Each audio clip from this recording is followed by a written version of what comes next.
Rahimakumullah. Marilah kita sama-sama mengucapkan puja dan puji serta syukur kehadirat Allah Subhanahu wa ta'ala yang telah memberikan kita hidayahnya dan taufiknya jualah, sehingga kita dapat kembali menghadiri kuliah subuh, dan mudah-mudahan dengan adanya pengajian ini kita selalu mendapatkan maghfirah, ampun serta rahmatnya, sehingga diberikan oleh Allah nur mahrifahnya kepada kita, sehingga kita mati dalam husnul khatimah, dalam keadaan beriman. Amin ya rabbal alamin. Salawat dan salam marilah kita haturkan selalu kepada junjungan Nabi kita Muhammad sallallahu alaihi wasallam, dan juga kepada keluarga-keluarga beliau, sahabat-sahabat beliau, dan orang-orang yang mengikuti jejak langkah sampai hari kiamat nantinya. Di sini ulun menyampaikan tentang min alamatil i'timad alal amal nuqsanur raja inda wujudis zalal. Artinya, sebagian daripada tanda berpegangnya seseorang dengan amal, berkurangnya mengharap rahmat Allah ketika adanya kesalahan pada dirinya. Nah, para bapak ibu sekalian rahimakumullah, apabila kita melakukan satu dosa, apabila kita ketinggalan satu wirid yang rutin, kita merutinkan wirid seperti salat tahajud malam, yalah, berzikir umpamanya sehari misalnya 500 kali zaman semalaman, bersalawat 500 kali umpamanya, dirutinkan, lalu ketinggalan. Kemudian kita merasa jauh dari rahmat Allah, kita merasa jauh daripada kasih sayang Allah. Nah, yang demikian itu menunjukkan bahwa kita namanya berpegang dengan amal. Baik, kita berpegang dengan amal. Nah, jadi orang-orang yang mulia, orang-orang yang sudah mengenal lebih jauh tentang Allah Subhanahu wa ta'ala, dalam keadaan apapun mereka itu tidak berkurang harapannya kepada Allah Subhanahu wa ta'ala. Baik mereka dalam melakukan taat atau mereka sedang diuji dengan kemaksiatan, harap mereka kepada Allah tetap sama. Ya, jangan berpegang pada amal lah. Tetap sama.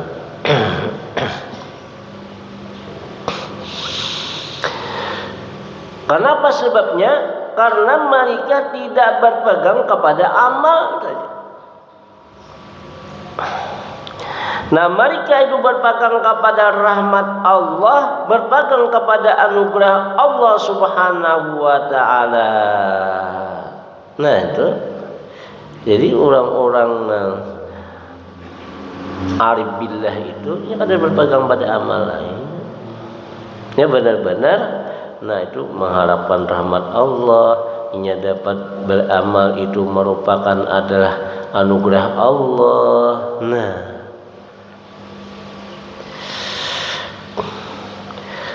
para bapak ibu sekalian rahimakumullah, amal itu artinya adalah harakatul jasad awil qalb. Nah, gerak tubuh artinya gerak jasad atau hati. Nah, baru amal. Bila badan kita bergerak namanya beramal. Bila bergerak hati kita namanya beramal juga. Nah, fa in taharraka bima fihi thawab summiya ta'atan wa in taharraka bima fil iqab summiya maksiatan. Artinya apabila gerak badan kita atau gerak hati kita itu ada pahalanya, nah itu namanya taat. Nah, apabila gerak badan atau hati kita itu mengakibatkan kita disiksa, namanya maksiat. Namanya maksiat. Nah, jadi para bapak ibu sekalian, jadi maksiat itu beramal disebut juga. Nah, dikatakan itu orang kuat sekali beramal umpamanya, padahal orangnya pencuri. Nah, bisa saja dia dikatakan pak amal, karena amal itu gerak badan atau gerak hati. Nah, bila berpahala namanya taat, bila disiksa namanya apa tadi? Maksiat. Nah, kemudian yang kita fokuskan perhatian kita adalah amal yang mendatangkan pahala atau taat, itu fokus kita. Nah, kita tinggalkan amal yang mendatangkan siksa, yaitu maksiat, sedapat mungkin. Kenapa Julman sedapat mungkin ya?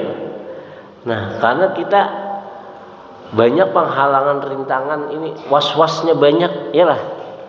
Nah, sehingga kalau kita misalnya tidak terkontrol, tidak ada pertolongan hidayah oleh Allah Ta'ala, bisa kita perbuat maksiat jadinya, ya lah. Masih sedapat mungkin manis tata itu kemampuan. Dan mudahan kita termasuk selalu berbuat amal kebajikan, berbuat taat, dan selalu meninggalkan maksiat.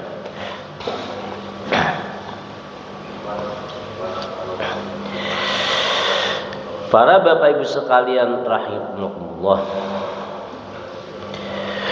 ketahuilah amal taat itu ada 3. Yang pertama disebut amal syariat, yang kedua amal tariqah, dan yang ketiga amal hakikat. Nah, apabila terhimpun nantinya lalu menaik kepada samadikan ma'rifat. Nah, ketiga-tiganya adalah taat, baik amal kita syariat atau amal kita ini tarikat atau amal kita hakikat. Nah, itu sama-sama mendatangkan pahala.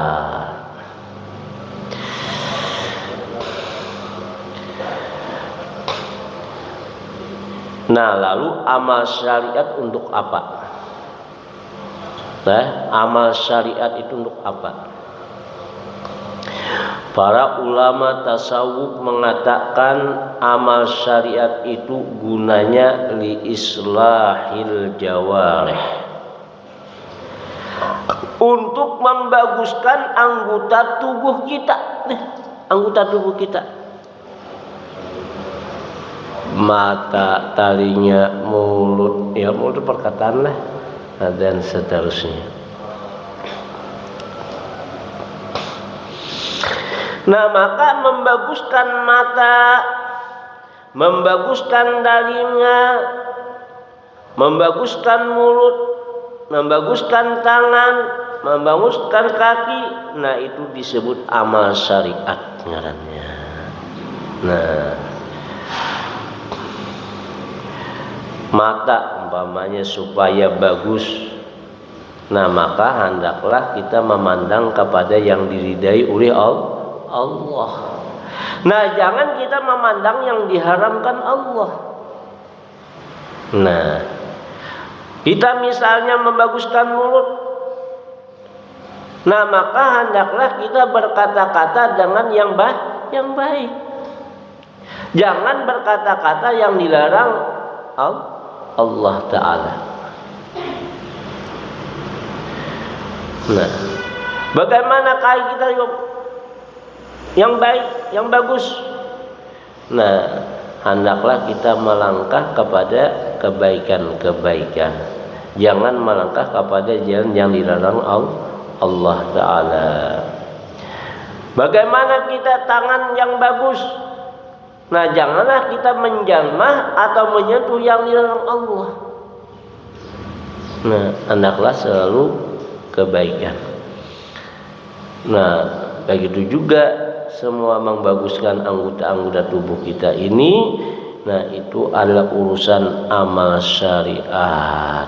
Nah, jadi kita amal syariat, amal syariat nang nampak nang zahir yang kita lakukan dalam tubuh pada tubuh kita.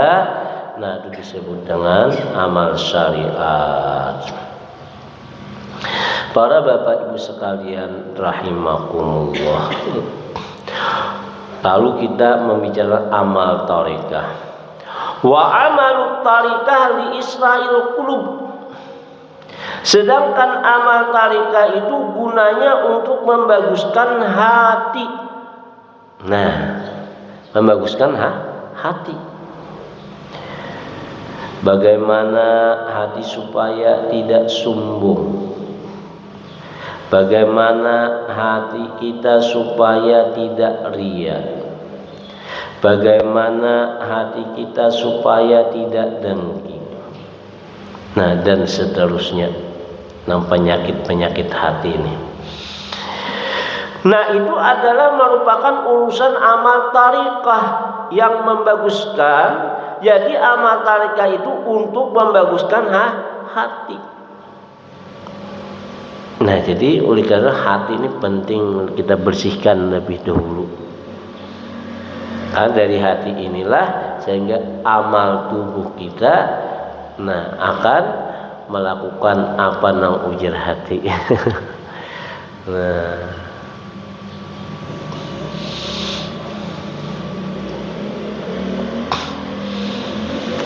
kita berusaha itu. Kada aflaha man zakkaha, ya. Sungguh beruntung orang yang membersihkan jiwanya. Wa qad khaba man dassaha, sungguh rugi orang yang mencelumurinya. Nah, lalu bagaimana amal hakikat? Wa amal hakikati li islahil arwah. Sedangkan amal hakikat itu untuk membaguskan roh.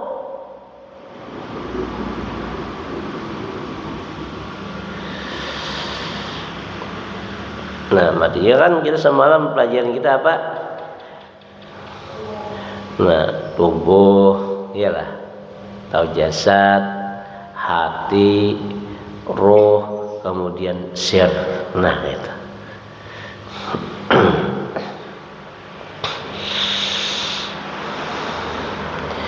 Nah, lalu bagaimana roh kita itu supaya bagus? Roh nih supaya bagus, supaya baik. Nah, ya roh yang bagus itu seperti apa? Nah, tentulah roh yang bagus itu adalah roh yang mengenal Allah. Lalu bagaimana roh kita ini supaya mengenal Allah? Nah, itulah urusan amal hakikat yang mengaturnya, menuntutnya. Amun kada dituntut, kada kita kaji, kayak apa kita makan tuh.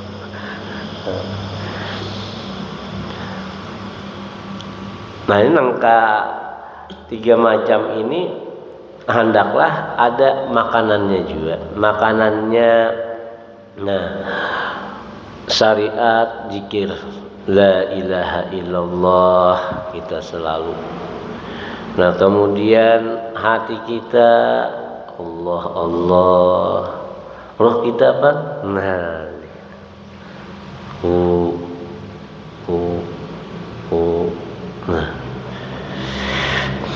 Nah, para bapak ibu sekalian rahimakumullah, agar supaya hidup. Ya, apabila tubuh, jasad, nih, apa yang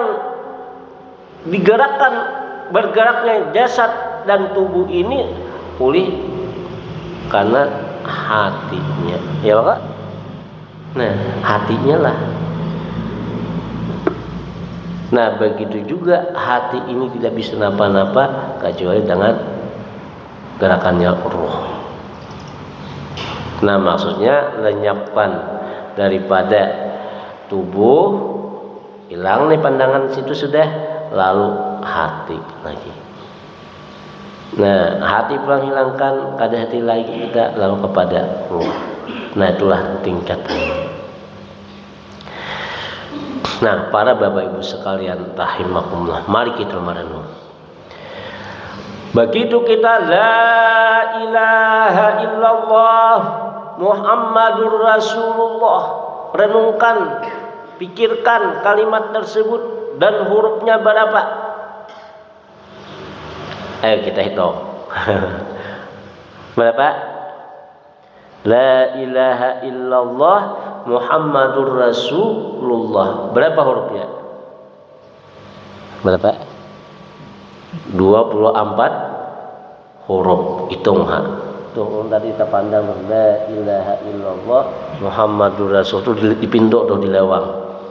Kalau hitung la 1 2 3 4 6. Pas ajulnya 24 huruf. Apa hikmahnya? Ayo. Kita seharian semalaman berapa jam? 24 jam. Sedangkan dak-dakan bunyi jantung berapa seharian semalaman? Berapa?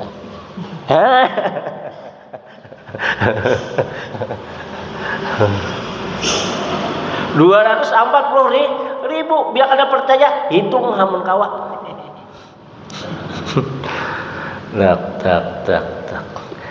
Nah, maka oleh karena itulah para kekasih Allah, para orang yang arif billah yang diberikan hidayah petunjuk oleh Allah Subhanahu wa taala, nah, ia selalu hadir hatinya kepada Allah.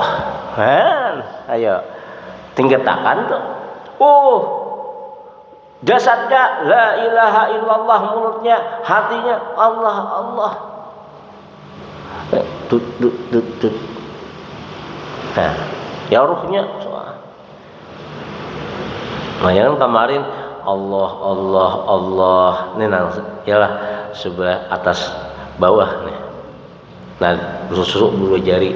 Nah, bagian sini Allah 70.000. Sudah dia malakan lah. Habis hasil malakan, cuma tajamnya itu kata kali. Karena pindah pulang sebelah kanan. Berapa? 70.000.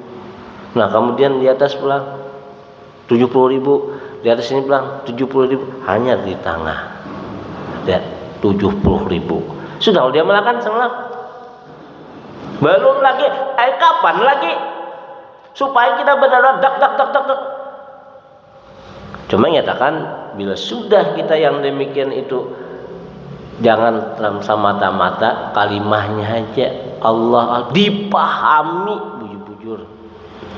Dan Allah sudah nah itu sampai nama karena nang kita ingat itu ialah orang yang bernama Allah. Siapa? Nah, itu kan udah kaji bujur-bujur itu.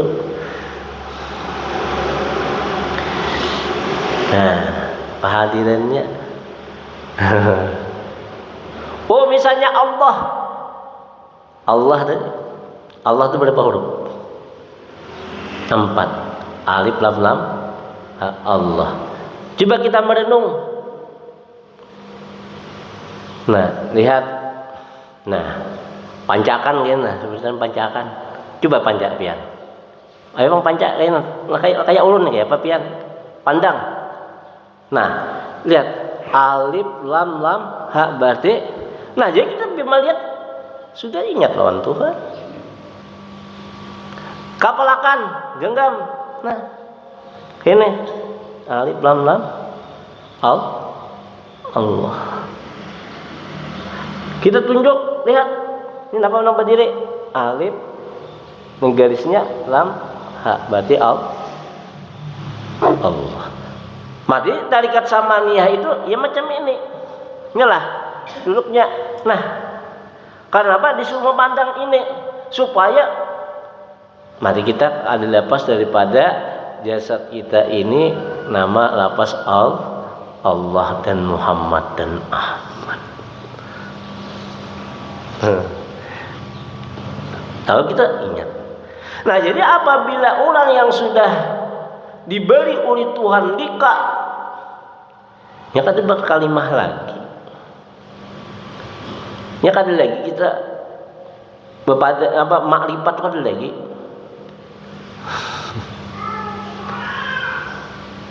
Saya makrifat.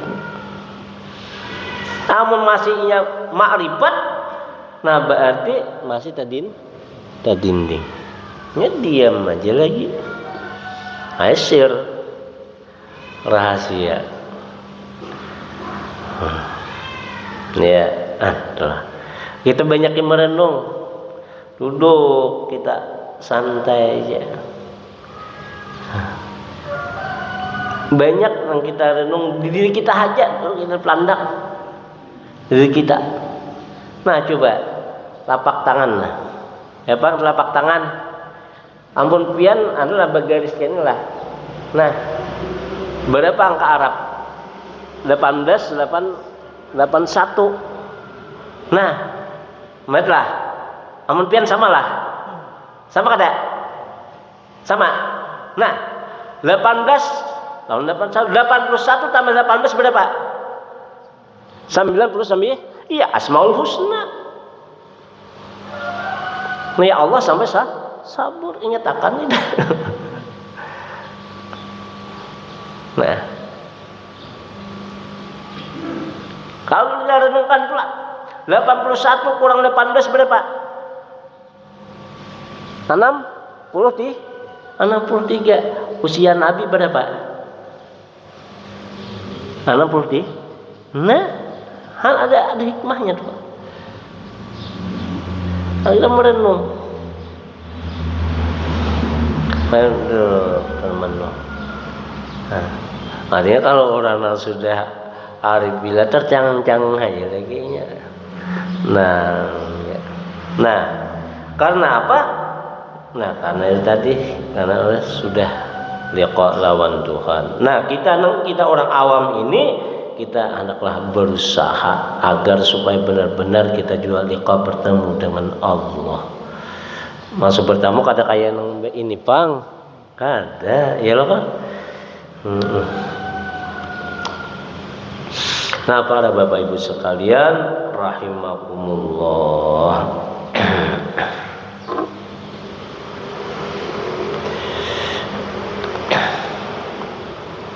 Jadi amal hakikat.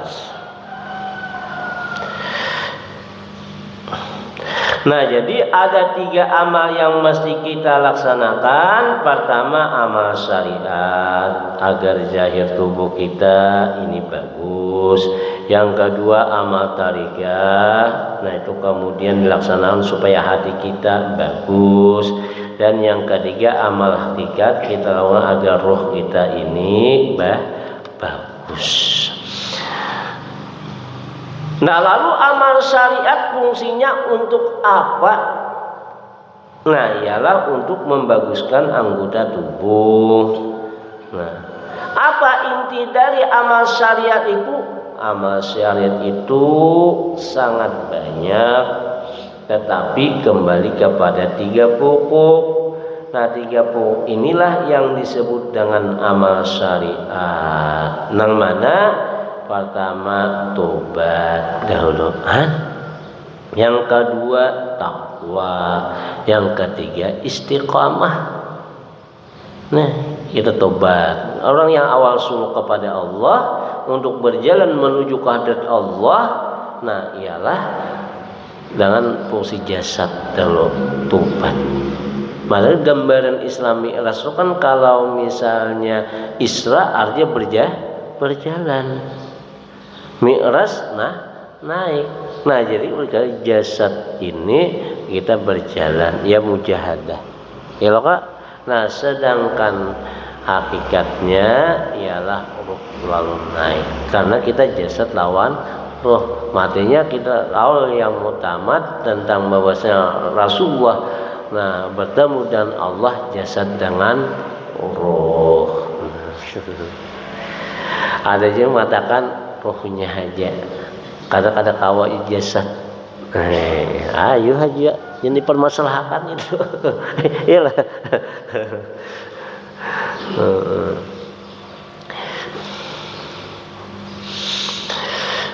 Nah, lalu kita tubat itu apa?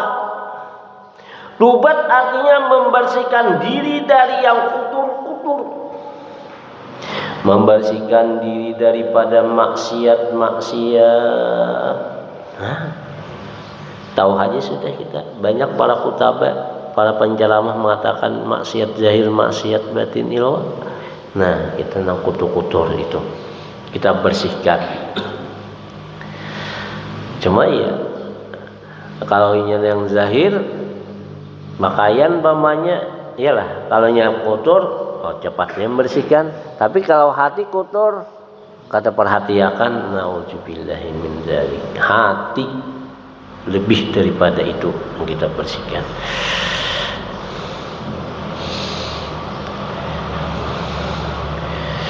Nah, tobat itu seperti apa? Mandi. Setelah mandi baru diberi pakaian, ya Pak. Mandi, begitu mandi, setelah mandi apa? Baru diberi pakaian. Itu contohnya. Apabila sudah bertobat, lalu artinya hendaklah dihiasi dengan perbuatan yang baik-baik. Nah, begitu juga kita sudah mandi, pakai sarung, baju, kopiah dan macam-macam, itu namanya takwa. Nah, pakaian tadi itu takwa ngarannya. Ya taubat. Begitu sudah taubat, lalu melakukan hal-hal yang sifat yang terpuji. Nah, itu disebut dengan takwa. Nah, ulikan lu bagaimana supaya pakaian itu jangan lepas dari kita. Nah, itu namanya istiqamah ngarannya. Kalau kadang-kadang pakaian baju, kadang-kadang telanjang, itu tidak istiqamah namanya.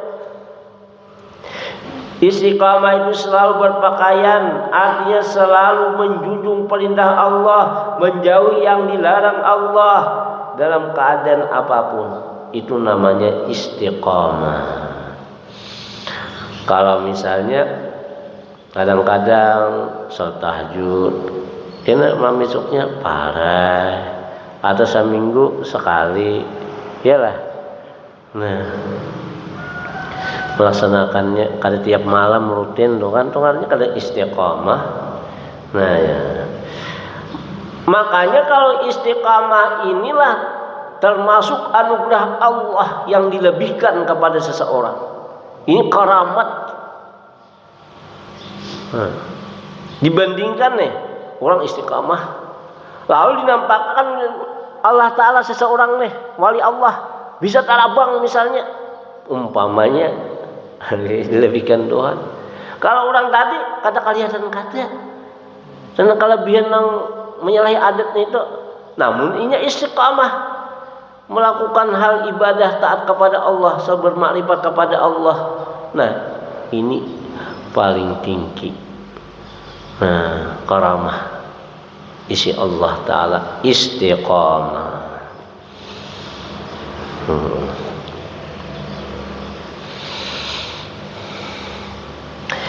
Dalam keadaan susah tetap rajin ibadah kepada Allah. Dalam keadaan kaya, kayak apa? Ayo, rajinlah ibadah. Nah, jangan terbalik. Oh, bila keadaan susah,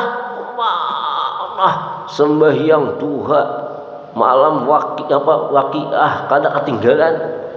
Memohon sembahyang hajat. Nah, Begitu sudah dibatuan kekayaan, nah iya sudah nek, sampai yang ada berjemaah lagi, harus sibuk. Nauzubillahi min dzalik, dan kekayaan berpuya-puya untuk pesta. Nah, nauzubillahi min dzalik. Nah, bagi orang yang istiqamah dalam keadaan kaya pun ia tetap rajin beribadah kepada Allah. Dalam keadaan sakit pun dia rajin ibadah kepada Allah. Dalam keadaan sihat pun dia rajin kepada Allah beribadah. Dan keadaan apapun ibadah tidak tertinggal. Nah, ini namanya istiqamah. Ibadahnya tertinggal karena ada sesuatu hal yang perlu dikerjakan, nah maka ia mengkata. Sembahyang tahajud belum tadi katanya sembahyang. Nah, bisa siang dikadanya. Lebih daripada misal saya 2 rakaat bisa lebih 4 rakaat daripada. Nah, itulah istiqamahnya tuh. Nah, jadi dalam keadaan apapun ibadah tidak tertinggal, ini namanya istiqamah. Ya, tinggal itu urusan amal syariat. Nah siang sudah hari lah satu peleh. Nah, ini insyaallah kemudian amal tarikah pulang kita dan seterusnya. Nah, inilah yang dapat ulun sampaikan.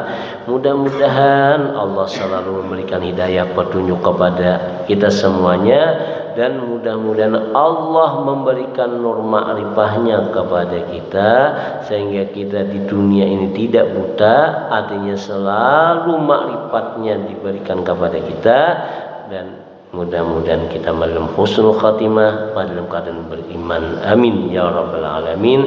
Salah hilapnya ulun banyak minta ampun dan maaf. Nabillahi taufiq wal hidayah. Usikum wa nafsi bitaqwallah. Assalamualaikum warahmatullahi wabarakatuh. Al-Fatihah.